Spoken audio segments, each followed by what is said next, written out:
Hello and welcome to the Slate Political Gabfest.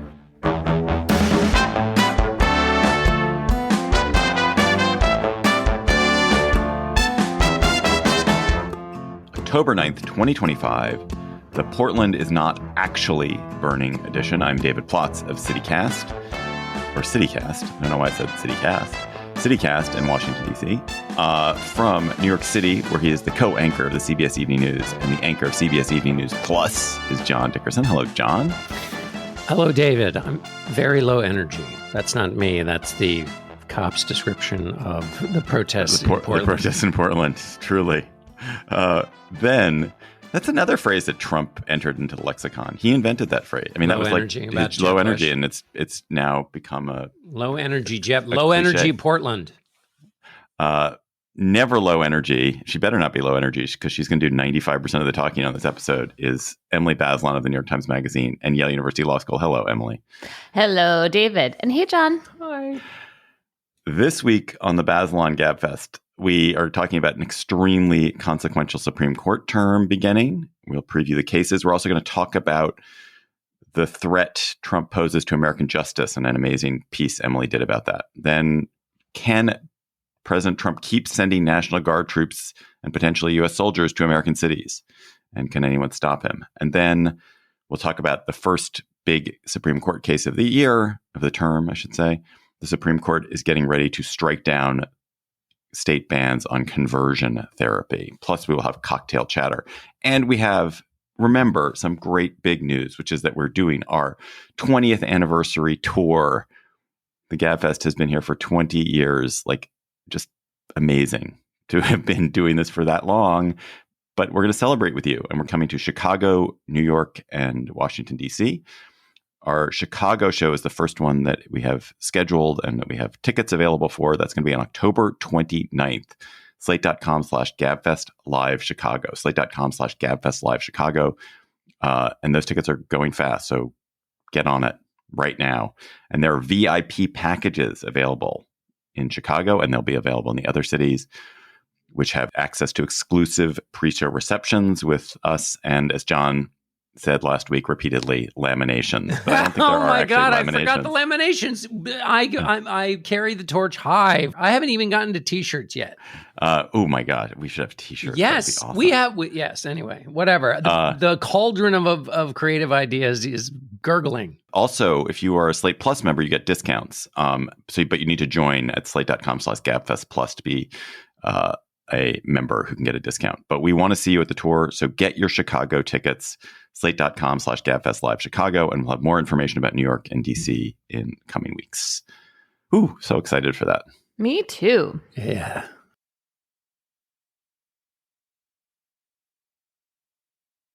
Decisions made in Washington can affect your portfolio every day. But what policy changes should investors be watching? Washington Wise is an original podcast from Charles Schwab that unpacks the stories making news in Washington right now and how they may affect your finances and portfolio. Listen at schwab.com/WashingtonWise.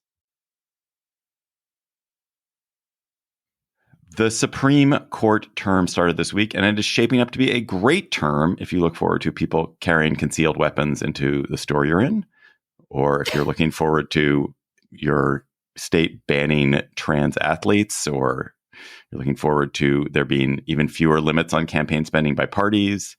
If you're eager for the president to be able to fire anyone, anytime, for any reason, then this is really going to be an awesome term for you. What if you're looking forward to the next season of Slow Horses? Let's see how they probably might implicate some FCC stuff. So depending on how Brendan Carr feels about Netflix as a platform, I'm not sure. Court still likes the First Amendment, so I think you're good. Well, that gets us to our conversion therapy case, but that's later. Carry on. We'll talk about that. Anyway, so we're going to talk about what the court is facing, and then we're going to move on to a really extraordinary piece that Emily did this week about what the legal establishment thinks of what is going on in the law.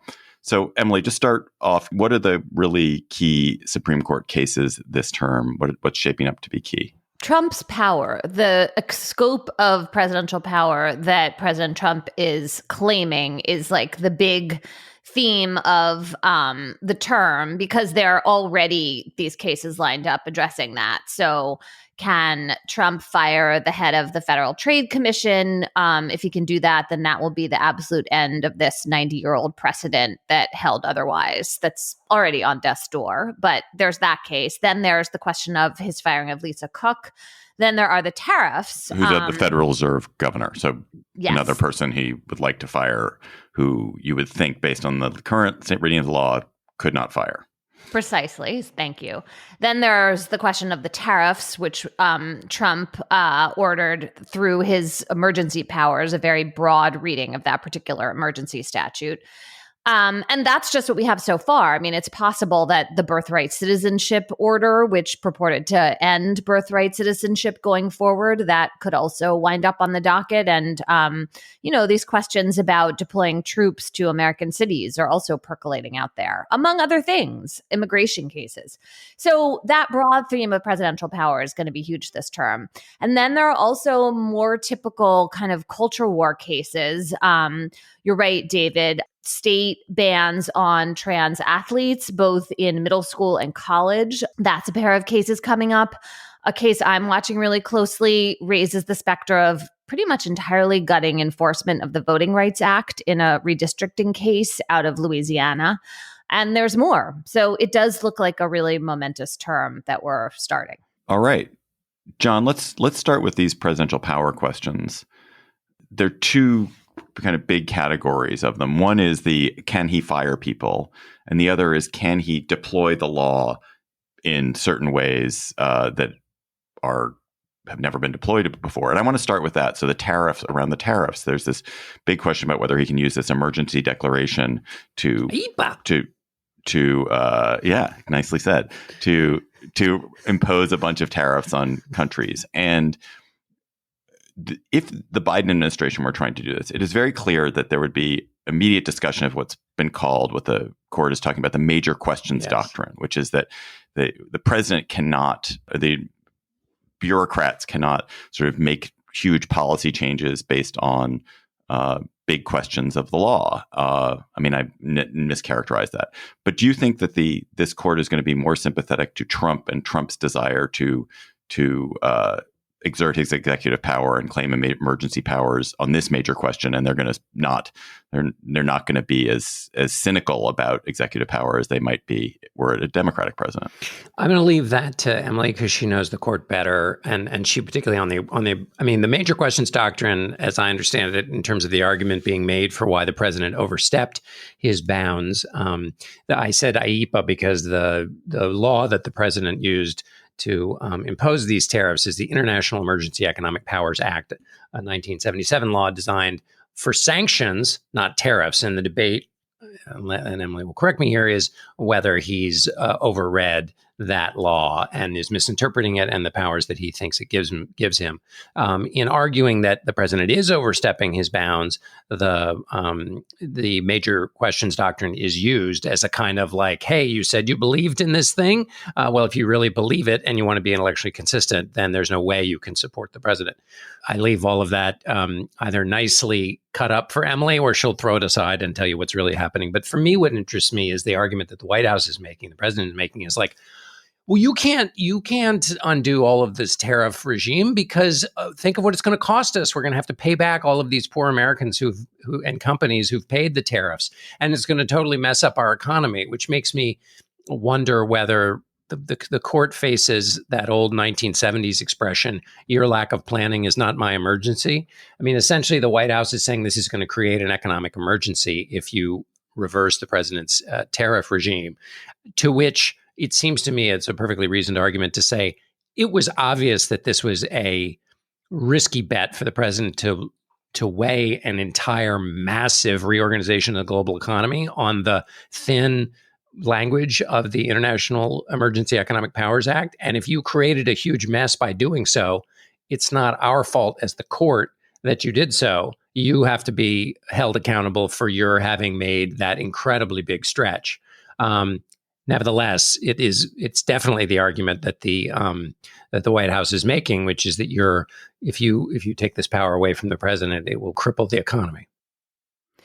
Yeah, I mean, you did a good job, John, of talking about the major questions doctrine, and basically, good, but not great job. No, I'm just Emily. You said good in the way it was like you did. It was to me like not actually that good. It was. Oh my God. No, Emily's fine. Emily's. You know what? Fine. I just sound patronizing no matter how much I say that, and I apologize for it. Moving right along. Your Thanksgiving collage. You did a good job with the Thanksgiving collage, but there's a lot of paste. There's a lot of clumps of paste here on the turkey. All right. What I was going to say is that the conservatives on the court basically came up with the major questions doctrine a few years ago. And David, you mentioned this, to harness, to rein in, to constrain agency power, right? They don't like all the regulations. So then you look in the Clean Air Act and you say, well, did Congress clearly say that you can regulate carbon emissions? Because if they didn't spell it out really clearly, then the way Justice Scalia put it was that Congress doesn't hide elephants in mouse holes, right? So you kind of get it. There's a logic to it, but this doctrine so far is pretty shapeless. We don't really know exactly where and when it applies, which means, of course, that it could become very selective. And so the tariffs case is going to be a good test of that. The IEPA, the statute, talks about the president having power over import regulation. So does that mean tariffs? There is a theory out there from some law professors that because tariffs implicate the president's power over foreign relations, that the major question doctrine would magically not apply in this context. It would only apply domestically. Wouldn't that be convenient for President Trump? I don't know how this is all going to go. I think it's really uncertain. Well, I want to just make a point that I made on a previous Gabfest, which is that when you look at what Democrats are doing, it's always what agencies and bureaucrats are doing, and we have to stop the agencies and bureaucrats. But when the court is looking at what a Republican president is doing, when this court, it's like, oh, we're looking at what the executive, the president in the full flourishing of his important powers as executive is doing. So if you say, oh, this is something the president is doing, you're much less likely to constrain it than if you say, oh, this is something some agency pointy-headed bureaucrat is doing. Those people need to be stopped. The president needs to be allowed to carry forward with whatever he wants to do. Yeah, exactly. Is there any question, Emily, about whether the court is going to uphold Trump's decision to fire all these people? I mean, look, firing the agency heads, I think that cookie is pretty baked at this point. Now, I should say all the decisions so far have been in this posture of these emergency orders, and they're temporary and blah, blah, blah. But it just looks like this precedent, Humphrey's executor, which was protecting the agency heads and was protecting the independence of the agencies, which that is what Congress intended and thought it was doing when it set up the agencies. It really looks like that is pretty dead. What is also very startling, though, about this FTC case is the second question that the court agreed to review. So in addition to the question of firing the head of the FTC, the court asked the parties to brief and argue, quote, whether a federal court may prevent a person's removal from public office, either through relief at equity or at law, end of quote. Meaning, fire anybody. There would be no civil service protections, or it would mean that you could only get back pay if you got fired. In other words, that every federal employee turns into someone who's at will, who can just be fired. And then you have some world in which every president can come into office and just can everyone and start over. And it's really hard to imagine the government operating like that. It just seems to open all kinds of doors to a lot of mischief. And the court, asked for this extra in this FTC case. So that I am really concerned about. Can I just tack on a thought about, by the way, we're just on the metaphor count. We've got a baked cookie and an elephant in a mouse hole. So for those of you following along at home, in terms of distributions of powers, just back briefly on the tariffs case, there's that question of whether we still have three functioning branches of government.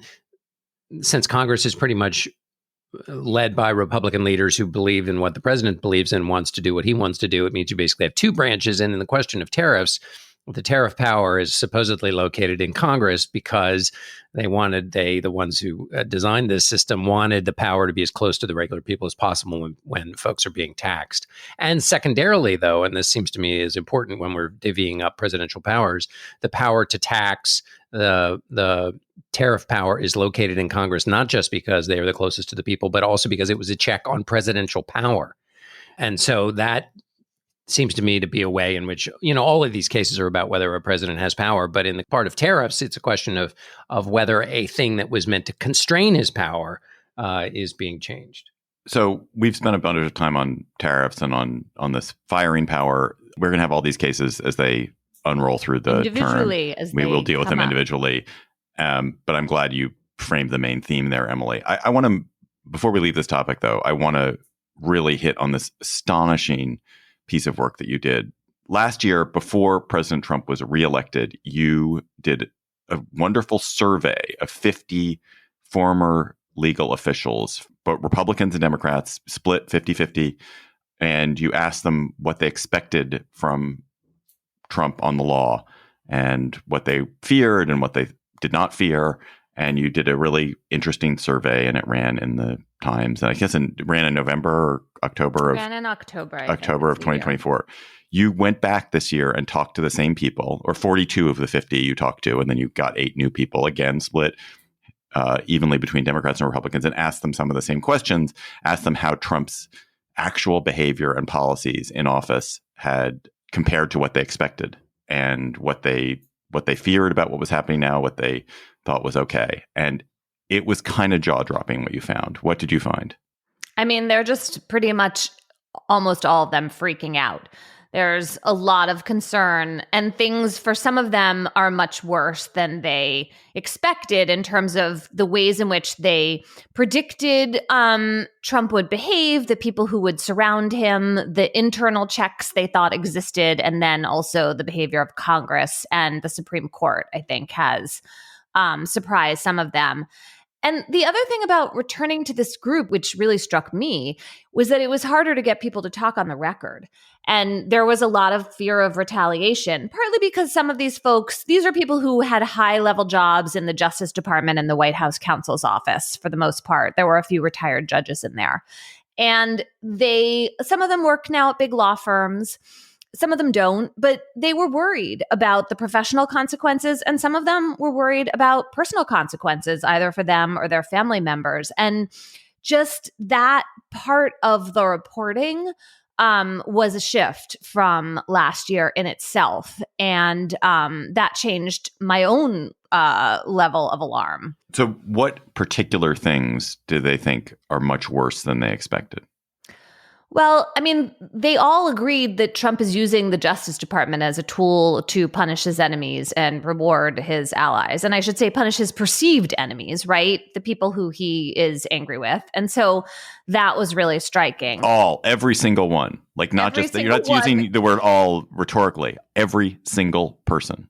Right. Every single person. Another thing was that pretty much everybody agreed that Congress has done little or nothing to constrain Trump's aggressive uses of executive power. And I guess that's not that surprising. But a lot of people took the survey online, but some of them I called and people laughed when I asked that question. It just seemed so obvious.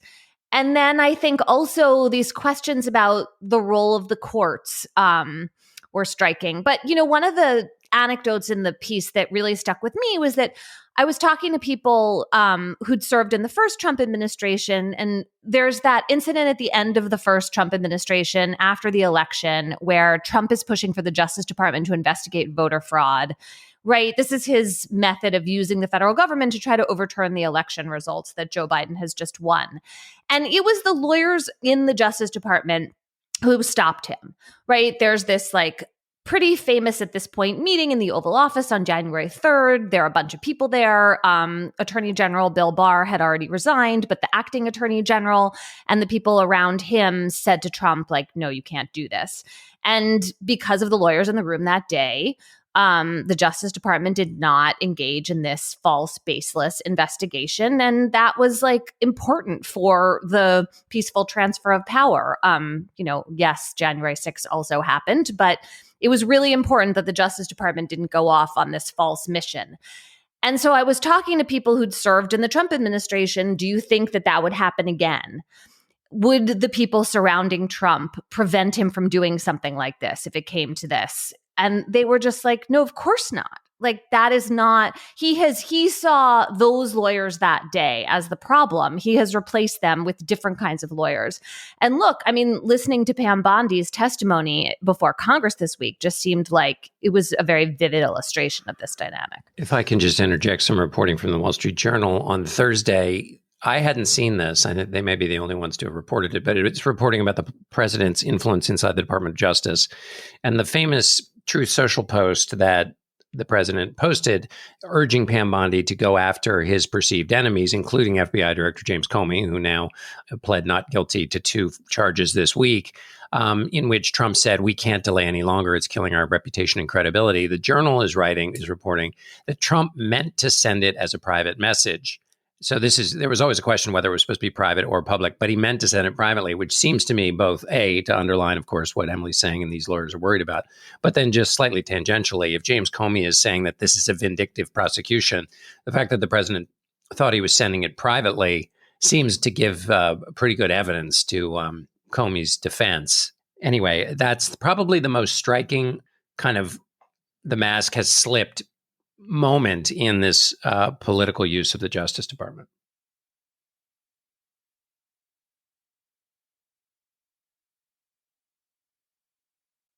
This episode of the Gabfest is sponsored by Home Chef. It's that time of the year. The days are getting a little shorter and a little crisper. The weather turned here in Washington, D.C. today. You probably find yourself craving comforting home-cooked meals. Home Chef's easy oven-ready options and hearty recipes hit the spot without stress over what's for dinner. Recently, I had a joyful evening with my son Gideon cooking honey cashew shrimp with broccoli fried rice from Home Chef. So we don't eat a lot of shrimp in our house, or I should say we haven't historically eaten a lot of shrimp in our house. And it was just a delicious recipe and we had so much fun. And now shrimp is really part of our regular routine here at home. Home Chef is rated #1 by users of other meal kits for quality, convenience, value, taste, and recipe ease. For a limited time, Home Chef is offering Political Gabfest listeners 50% off and free shipping for your first box, plus free dessert for life. Go to homechef.com/Gabfest. That's homechef.com/Gabfest for 50% off your first box and free dessert for life. Homechef.com/Gabfest must be an active subscriber to receive free dessert. This episode of the Gabfest is sponsored by Bombas. Fall is here. Kids are back in school. My kid went back to school yesterday. Vacations are over. It's officially the start of cozy season, which means it's time to slide into some Bombas. I wear Bombas socks basically all the time, sometimes even to bed.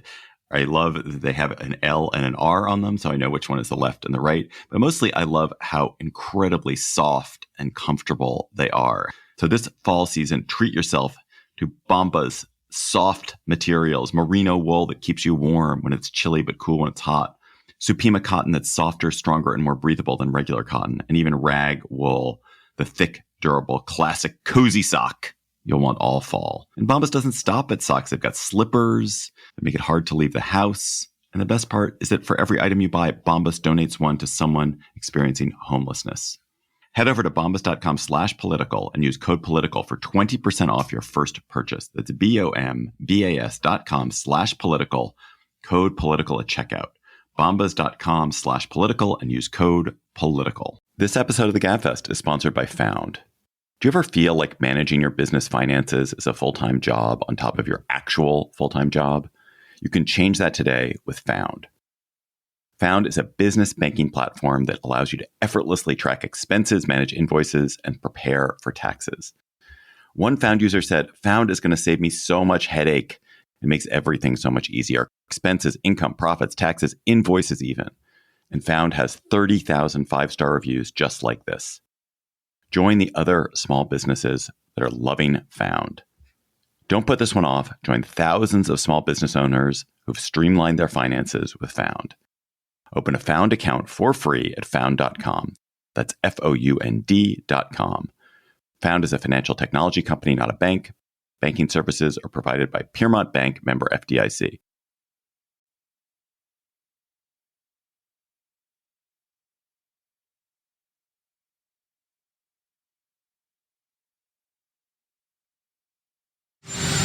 Portland is burning to the ground.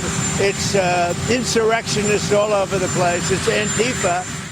Portland, Oregon. I was there earlier this year. What a great, fun city. Beautiful city. Most beautiful public park in America. Forest Park is truly, if you ever get a chance to go to a park, you want to see a city park that shines, Forest Park, small little pocket park in Portland. Incredible. But apparently, that's all changed. It's now war ravaged, like Sarajevo, like Kabul. Portland is war ravaged. It's burning. It's filled with insurrectionists. It is burning. This is what the Trump administration, President Trump, keep telling us. And they are using this lie to give them support to deploy National Guard troops to American cities. So in Los Angeles earlier this year, there were National Guard troops sent by the president. Washington, D.C., my home city, is still awash in National Guard troops from D.C. and from other states. Now, Texas National Guard troops have shown up in Chicago, and there is a strong desire by the president. So far, it hasn't happened yet, but it will probably, to put them on the streets of Portland as well. So there are a lot of different legal questions at play, a bunch of different strategies that the president and his administration can use to put soldiers on the streets of American cities. I want to get to the law of that in a second, but John, let's start with the why. Why, at least ostensibly, is Trump putting soldiers on the streets of blue cities and blue states? Well, it's so funny when you say ostensibly, because the hidden, the pretextual reason and the actual reason are so muddied, and sometimes normally the thing you would keep hidden gets public, as we were talking about with the Pam Bondi message. But ostensibly, the idea is that things have gotten so lawless in Chicago, Portland, Memphis, Washington, LA, that the National Guard has to be sent, and they have to be sent for one of three reasons, or one of varying reasons. One is to protect federal buildings, protect ICE agents so they can go do their work and not be, I can't access some of the claims that have been made, but essentially Stephen Miller has made it, sound like this is like Escape from New York level of harrowing attacks that take place getting in and out of the federal facilities. The second is to protect ICE agents as they do their actual work, going about arresting people who are in the country illegally, some of whom that is their only transgression, and others who are here illegally and have actually committed crimes. And then the third is to crack down on these lawless hellholes. I'm speaking in voice there about some of these cities, and the reasoning gets kind of mixed and shuffled. But that's essentially the reason why the National Guard is being sent. And we had this week an extraordinary situation where, blocked in Portland by the courts, the president then tried to send the National Guard from California. It was then blocked. And in Chicago, the National Guard from Texas is there. So we're now getting into cross, red state, blue state kind of action. That wasn't true in Portland, but it was an attempt by the president to do an end around to send the Guard from California. So that's another part of this. And the unstated reasons, John, are the crime issue is one that he likes. He wants to reinforce this idea that cities democratic cities are terrible, and he's the only person who can get a handle on them. He loves to display dominance. This is a way of displaying dominance. It's visually stunning, or he thinks it's visually stunning, and he likes the idea of these visuals of these heavily armed camouflage people. Like, why you're wearing camouflage in the urban streets, bizarre.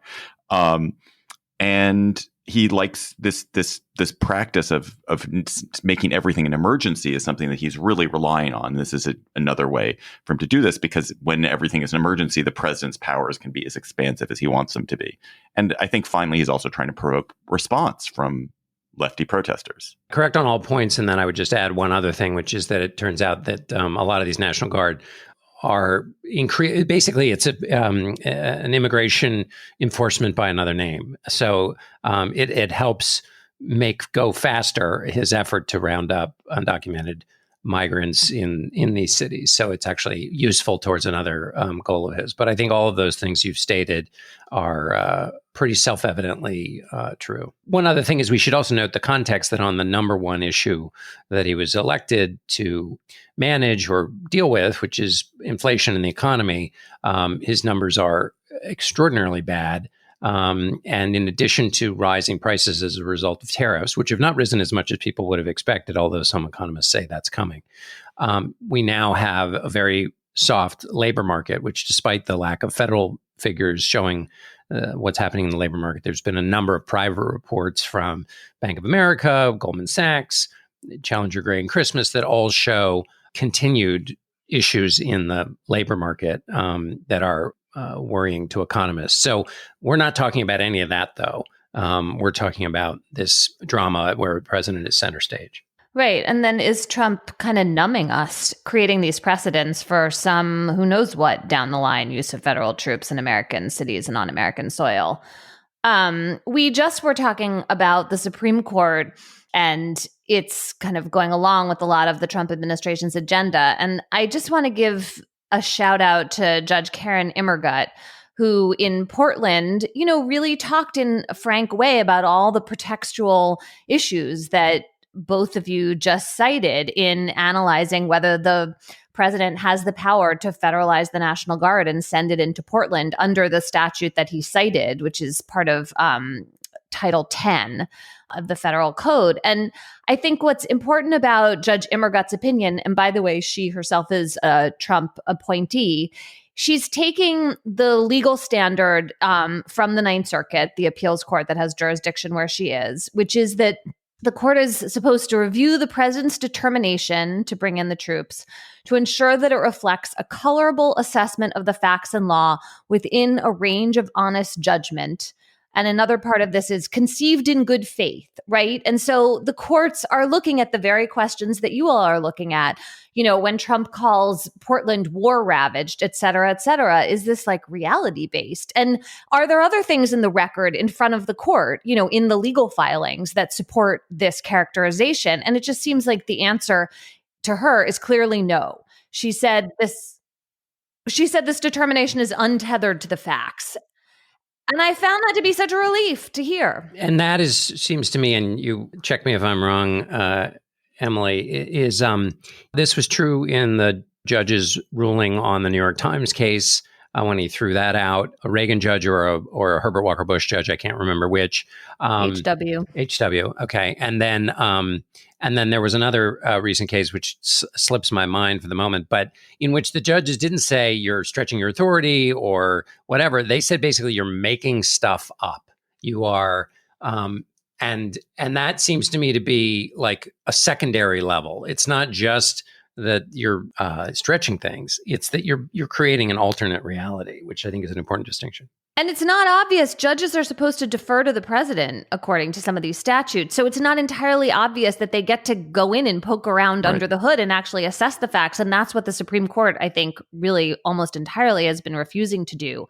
But I do think that the law around Title 10 allows this. And it's important that Judge Immergut made that clear. Although I also have to say that Trump has talked about invoking the Insurrection Act, which is a different statute, which has even more deference. And, it's significant that for whatever reason, the administration hasn't done that yet, right? Like they think that is a step that at least so far they don't want to take. And so I think it's important for the courts with this Title 10 justification to analyze it and push back when they think that that is the correct answer.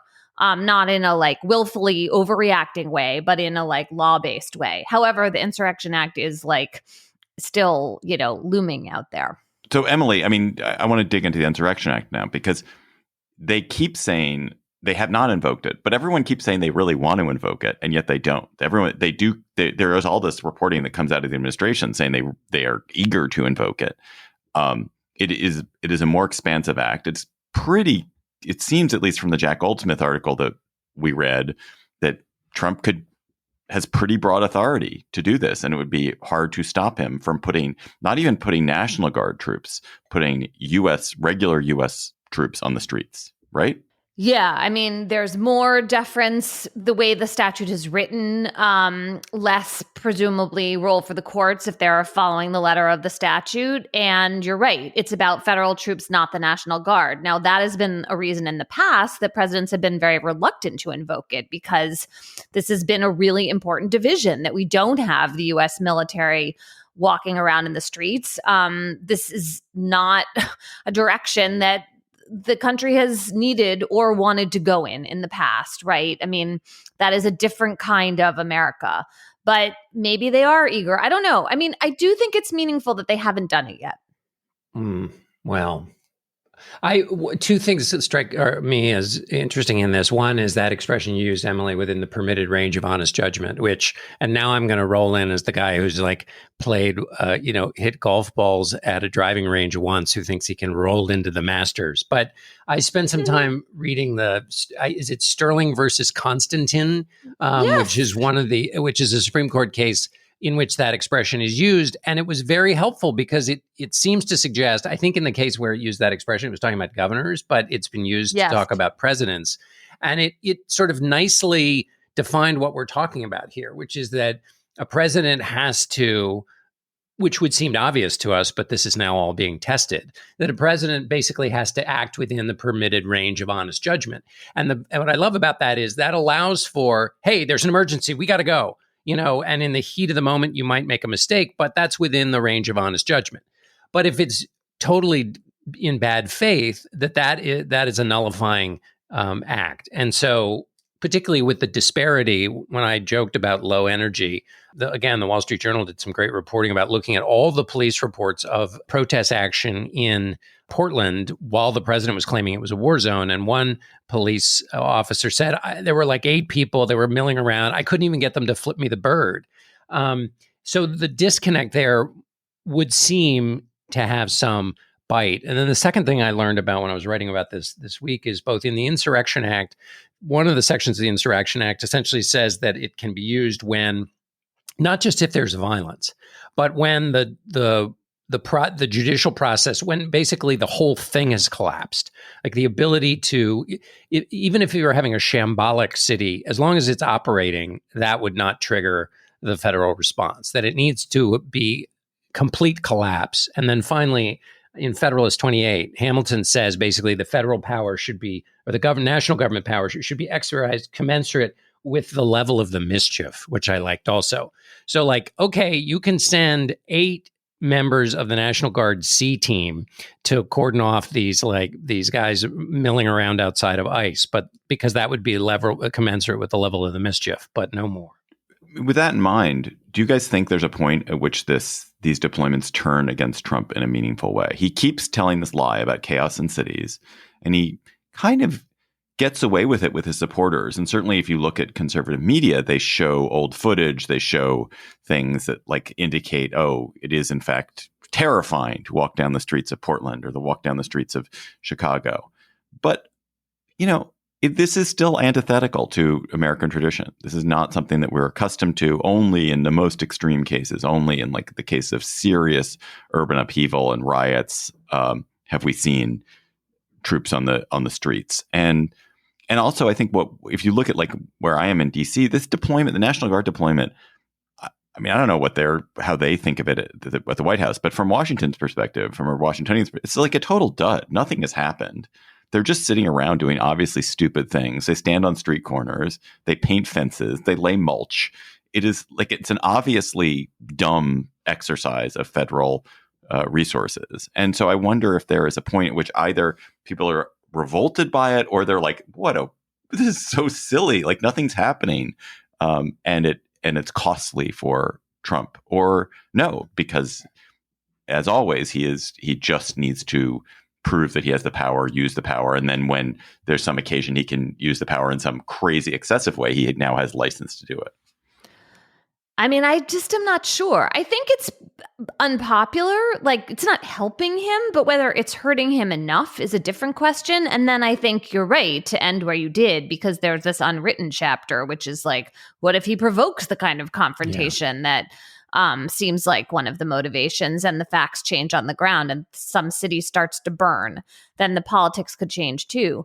It does seem, though, that the best remedy here is not so much the courts as the politics. Like, if this turns against Trump, then that will be both a message to him and to any future president who might try to do this. And also, maybe at some point, Congress could take back some of these powers, right? I mean, this has been a long-standing. Come on! Are you used to, Emily? People just laugh at you now. Apparently, when you say the word Congress could. Don't we really mean when we say that the majority party in Congress, when there's a majority part, when there's the same party president is in the White House, has to take back power? I mean, that's what we mean. Yeah. I mean, we need reforms the way we had post-Watergate reforms, right? We've had other, low moments in American history where afterward we fixed stuff and laws improved. And this is a really excellent opportunity to change the Insurrection Act. It should not be written this broadly. It should not give any president this amount of power. Also, just really briefly, you would imagine in another previous era, like Charles Krauthammer or somebody writing an article about the tension between liberty and order, right? If you have total liberty and no order, then that's anarchy. If you have all order and no liberty, then that's tyranny.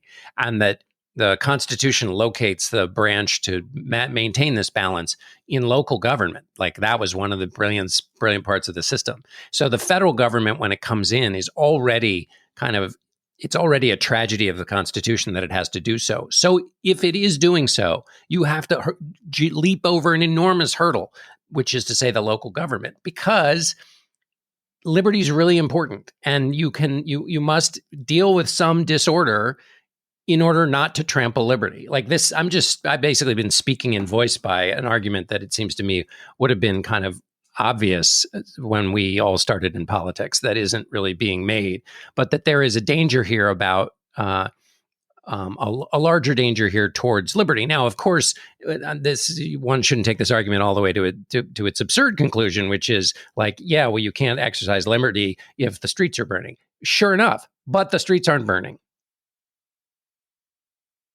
This episode is brought to you by Built. By now, you've probably heard of Built, where you can earn points on your monthly rent payment. But did you know they make it possible for you to get more outside of your home, too?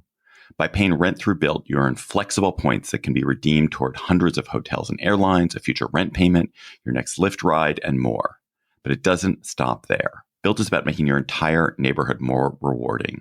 You can dine out at your favorite local restaurants and earn additional points, get VIP treatment at certain fitness studios, and enjoy exclusive experiences just for Built members every month. Built is turning a monthly expense into an opportunity to earn rewards and discover the best that your neighborhood has to offer. Your rent is finally working for you. Earn points on rent and around your neighborhood wherever you call home by going to joinbuilt.com/Gabfest. That's joinbilt.com/Gabfest. Make sure to use our URL so they know we sent you, joinbilt.com/Gabfest. This episode is brought to you by Saks Fifth Avenue. Saks Fifth Avenue makes it easy to get creative with your personal style and find the best arrivals for fall. I was just floating around on Saks's website, Saks.com, and I found all kinds of cute things, like a cool pair of sunglasses, a beanie cashmere hat by Gorski, socks that looked appealing, a Camilla bucket hat. So this fall, whether you're trying out the latest fashion trends or curating a closet that stands the test of time, Saks has you covered. Saks makes shopping feel personal. They have trusted in-store stylists who are there to guide and inspire you. And if you prefer online shopping, Saks.com offers a curated selection tailored to your taste, from new arrivals by your favorite designers to stylish pieces for your everyday needs. Whether it's date night, a vacation, a special occasion, or just lounging in style, Saks helps you find the perfect look for every occasion. If you want shopping to be fun and easy, then head to Saks Fifth Avenue for inspiring ways to elevate your personal style every day. Today's show is brought to you by Vanguard. For all the financial advisors out there, let's talk bonds for a minute. Capturing value in fixed income is not always easy, but Vanguard bonds are institutional quality, which means top grade products across the board. Vanguard's lineup includes over 80 bond funds that are actively managed by a 200-person global team of sector specialists, analysts, and traders. Their philosophy is that the best active strategies should be shared across the team, so every client benefits from the collective brainpower. Vanguard's long-standing establishment and scale allows them to invest across all kinds of sectors, maturities, and geographies, which means they can spot and act on opportunities that others might miss. So if you're looking to give your clients consistent results year in and year out, go see the record for yourself at vanguard.com/audio. That's vanguard.com/audio. All investing is subject to risk. Vanguard Marketing Corporation Distributor.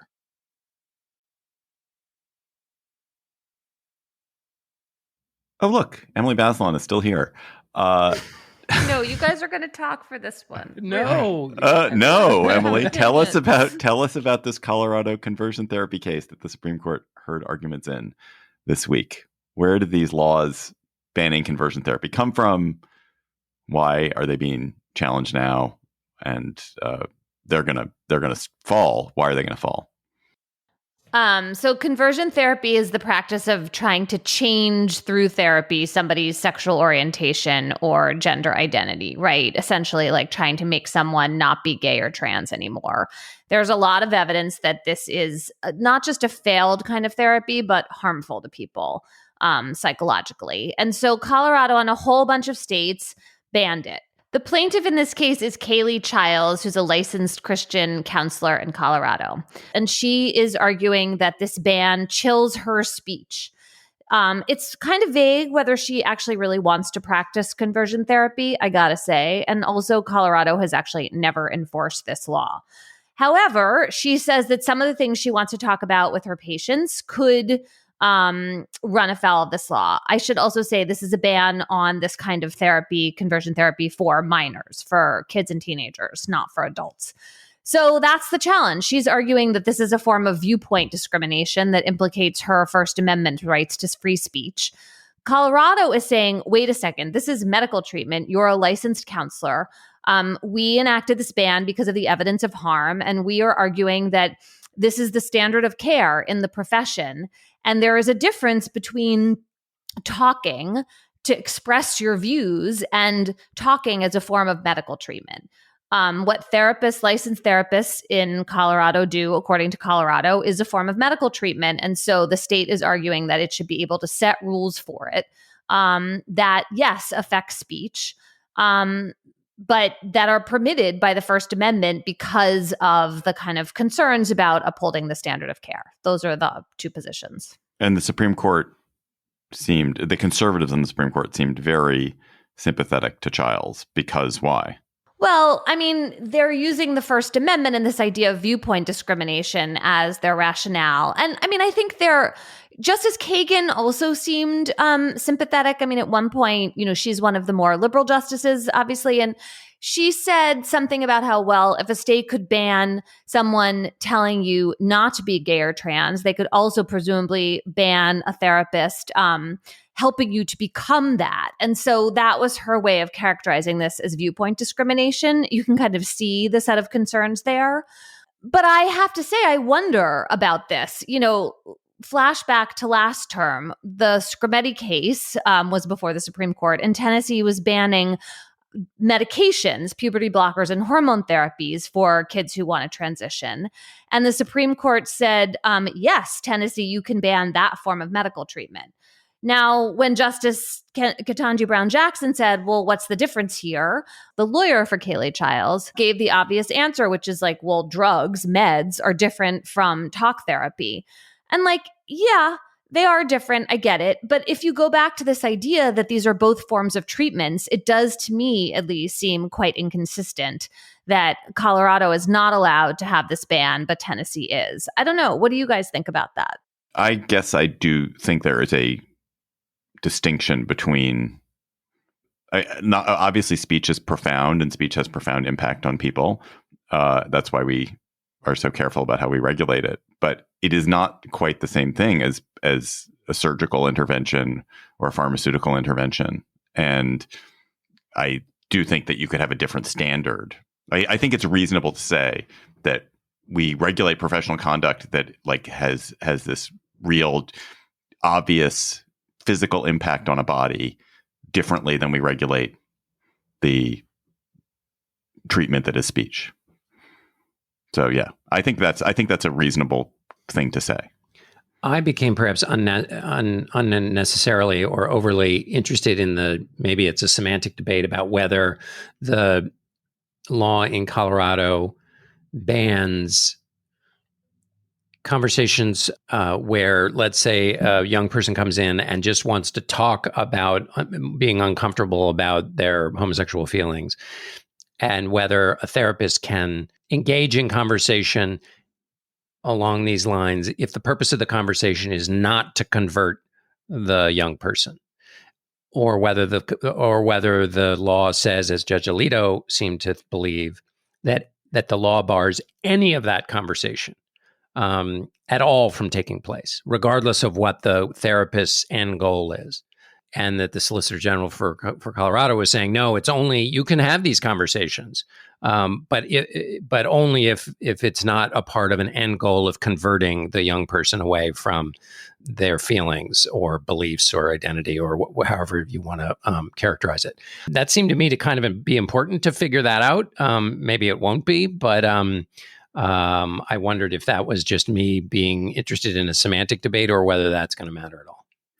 I think that matters a great deal. I mean, one way of characterizing what you're talking about is the difference between exploring with the young person their feelings, their ambivalence, their confusion, whatever they're feeling, right? And letting them lead the way to where they want to go versus like coming in and trying to coercively change someone's identity. Those are two different things. Now, Colorado said, or at least some of the people defending this law have said, well, kids are kids, and so they can't choose conversion therapy. Like, that's why we're having this ban, which I will say is kind of interesting, given that, you know, in the realm of youth gender medicine, we talk about how kids should have those choices.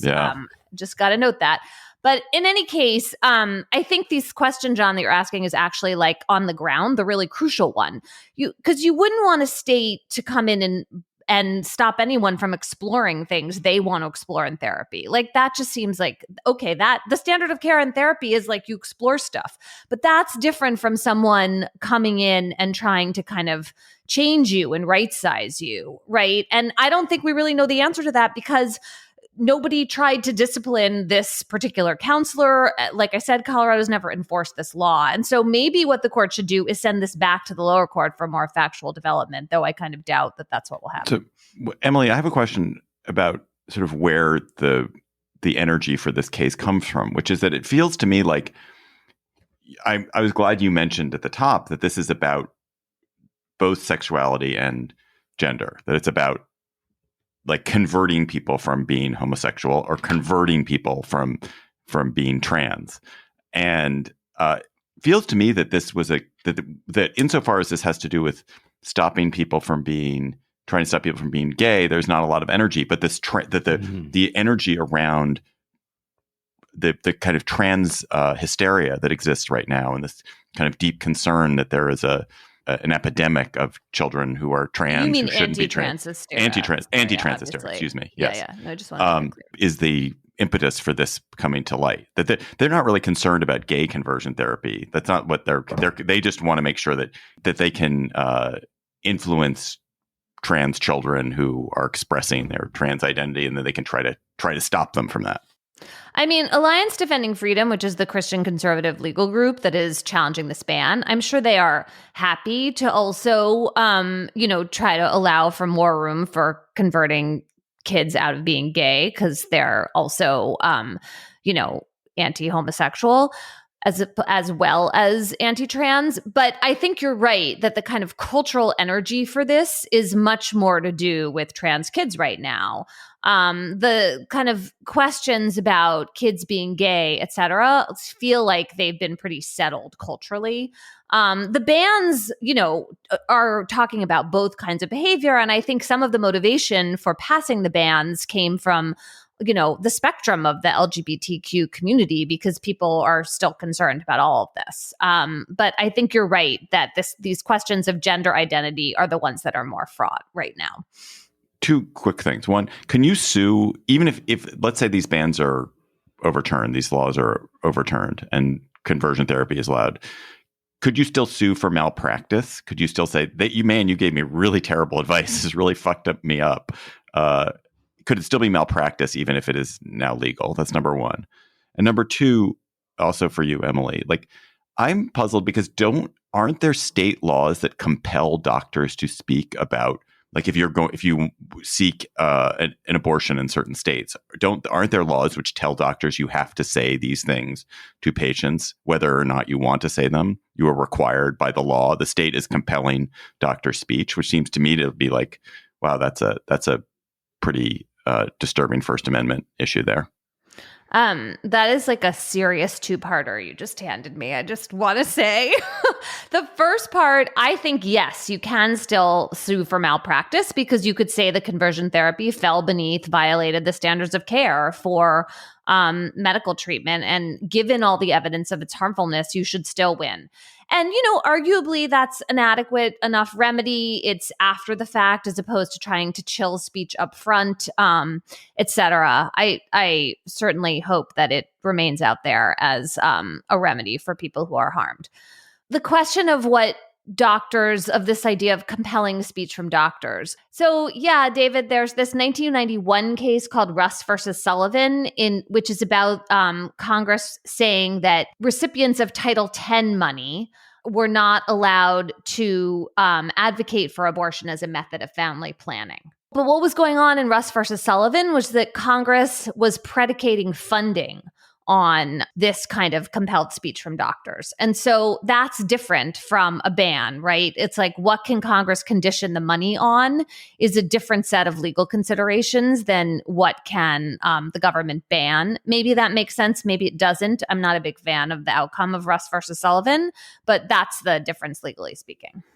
I mean, it's like, it does seem weird to say, like, we're going to, imagine if the government said, we're going to make your taxes double somebody else's taxes unless you say the Washington Commanders are the best football team in America. Yeah. Like, that's just a weird thing. I understand, like, just the fact that it's about money and not speech doesn't seem to me to be it's persuasive. Like not censorship, but it's still like a kind of taking away money is still a stick, even it's not the same thing as like it's jawboning. I mean, it's a form of jawboning. Yeah, no, I agree with you, but I'm just giving you the kind of formalistic answer. Can I just ask another question, which is an ongoing puzzlement of mine about questioning in the Supreme Court context, which is the questions that are incisive, meant to get into the real tiny little pixel of understanding that is the crux of the case, or some that are asked, as we often have to ask, that are publicly obtuse for the purposes of excavating an idea and just kind of taking care of some large piece of territory that just needs to be dealt with, but really isn't what the case hinges on. Because Justice Alito said basically, well, this is based on the medical consensus. And I mean, like, the medical consensus has been wrong lots of times. So if that were reason enough to undo something, you could never base anything on any medical consensus ever, because of course things have been wrong. I mean, human knowledge has been wrong. All court opinions have at one time or another been wrong. So it denies, it seems to me, the accumulation of knowledge that is a part of the human experiment. So it's like, why do you ask that kind of question? I mean, yes, people believed in leeches at one point. Okay, we've advanced from that standpoint. Or am I missing something entirely? No, I don't think you're missing something at all. I think it's very telling that Justice Alito wanted to talk about that. He was saying basically that healthcare can be infected in a bad way by ideology. And he brought up Buck versus Bell, which is the like really terrible Supreme Court decision authored by Oliver Wendell Holmes, which said, 3 generations of imbeciles is enough as a justification for forcibly sterilizing people. It's like really terrible and shameful. And so he was obviously trying to make the medical profession look terrible. And that makes you wonder, what else is he skeptical about in terms of public health right now? We know how he felt about COVID restrictions, for example. And I think it's quite telling that he asked that question, and that's what you're seeing there. Let's go to cocktail chatter. Emily, I cannot imagine that all you do is chatter about legal cases to Mr. Bazelon. When you're having a delicious wind down on a Friday evening, what are you going to be chattering to him about? Okay, in my world, in New Haven this week, the story that we are all watching with bated interest from the New Haven Independent is called "Firefighters Rescue Dogs from East Rock Cliff." It had awesome pictures. We will post the link on our website. What happened was that somebody noticed that two small, very cute white dogs were like trapped on a ledge in East Rock Park, which is this park with cliffs that is in New Haven. That's really beautiful. And called the police or called someone. And then like the police, I think, sent a drone to try to figure out what was going on. Were these really dogs like stuck on a ledge? And indeed they were. And so then the firefighters showed up and rappelled 40 feet down the rock cliff to rescue these two cute little dogs on Sunday. And the question is, like, whose dogs are these? They didn't have ID tags on them. They did have collars. They look kind of fancy. And so we've been waiting to see if someone claims these dogs. And I am not sure what the answer yet is, but the pictures were awesome. Wow. And the dogs seemed okay. That was gripping. Thank you, Emily. That was a much better chatter than usual. John, what's your chatter? Huh. Well, it doesn't involve like some gross miscarriage of justice. Exactly. I could have done that. Believe me. This is another like weird space. I just saw the best description of this interstellar comet, which is one of the three. This is Comet 3I Atlas. For those of you who are who might have read about or heard about this, a great description on a BBC program called The One Show. I don't know who the astrophysicist is or the astrologer or the just generally smart person was who described this because I saw it on Instagram. And Instagram has this funny throttling function where it makes things more difficult than they should be. Like you can't click on links. You have to go to the link in the bio and then you have to like give a mouse a cookie and all these other things to actually get to the story. Is John talking about social media again? I'm just And so anyway, but here's what this this gentleman described, which I thought was put it in such interesting perspective, which is first of all, this is only the third interstellar object zooming through our solar system. And it may be older than the Earth and Sun. So that's already freaky. And we've seen a picture of it from the rover, which is on Mars. So a human thing that we zonked out into space and is cruising around on another planet looked up and saw this thing from, the beginning of time. I know it's not the beginning of time, but you know what I mean. And it's just amazing. So anyway, the interstellar comet is zooming through our solar system, and you should wave at it. My chatter. First of all, if you are in Portland or Chicago and you're interested in what's happening with these National Guard deployments in your city, potential deployments, you should by all means listen to CityCast Portland and CityCast Chicago. They're doing an amazing job covering these issues and just like so interesting. That is not my chatter. My chatter is about the TV show Task. Are either of you watching it? Task. It is the... It's the Mayors of Easttown people, right? Oh. It's a sequel. Yeah, it's sort of a sequel to Mayor of Easttown. It's set in Eastern Pennsylvania. It's Delaware about County, Delco. It's about a FBI agent, former Catholic priest, played by Mark Ruffalo, Nice. Who is heading a task force that's investigating a series of robberies of drug houses, like drug dealers who've been robbed by somebody. And it's Mark Ruffalo, and then an actor I didn't know named Tom Pelphrey, who plays the robber. We learned that immediately, and they're both amazing. And then an actress named Amelia Jones, who plays Robbie's niece, it's just a wonderful, super tense show. And I think it's even better than Mayor of Easttown. And Ooh, that's oh, damn. I'm watching Ludwig, which is, British and full of equanimity. You're doing fine. It's all okay. Low stakes. Low stakes. Doing fine. Not a big tense thing with a lot of people running with guns. Not a lot of sharp, pointy things that children could poke themselves on. But is it a murder? They're murders? In Ludwig? Yeah. Yeah. Is it a they're murders. They're murders. Yeah, but it's so low key. They're so key. They're so low key. It's the murders are just sort of incidental. But David Mitchell, who's in it, he's the star. Basically, is one of my favorite comedians. He's the part of the comedy duo Mitchell and Webb. And if you ever just want to amuse yourself for a little while, watch any of their YouTube videos, and they will amuse you. I'm going to do that. Yeah. Listeners, you've got chatter. You email them to us at gabfest@slate.com. Please keep them coming. Please keep coming with some delightful thing that is in your life, or something that horrified you or amazed you. And this week we hear from Ben Scott in Amsterdam. Hi, Gabfest. This week I'm telling everybody about the World of Interiors article by Damian Thompson, documenting rare book collector Richard Axe's 150,000 volume library, housed in a former youth hostel in Aysgarth, England. The photographs by Carol Perot show the collection lovingly shelved on more than a mile of custom-built shelving, along with the obligate vertical stacks known to any book collector. Mr. Axe's entire collection is being offered for the tidy sum of £1.5 million to fund his retirement. The pictures are enough to make anyone drool, and maybe one of your listeners can make an offer. That's all for our episode this week. We also have a bonus episode in your feed, a $1 bonus episode. We're going to talk about the proposal from the Trump administration to put President Trump on a $1 coin that would be minted during 2026 as part of the 250th anniversary of the nation.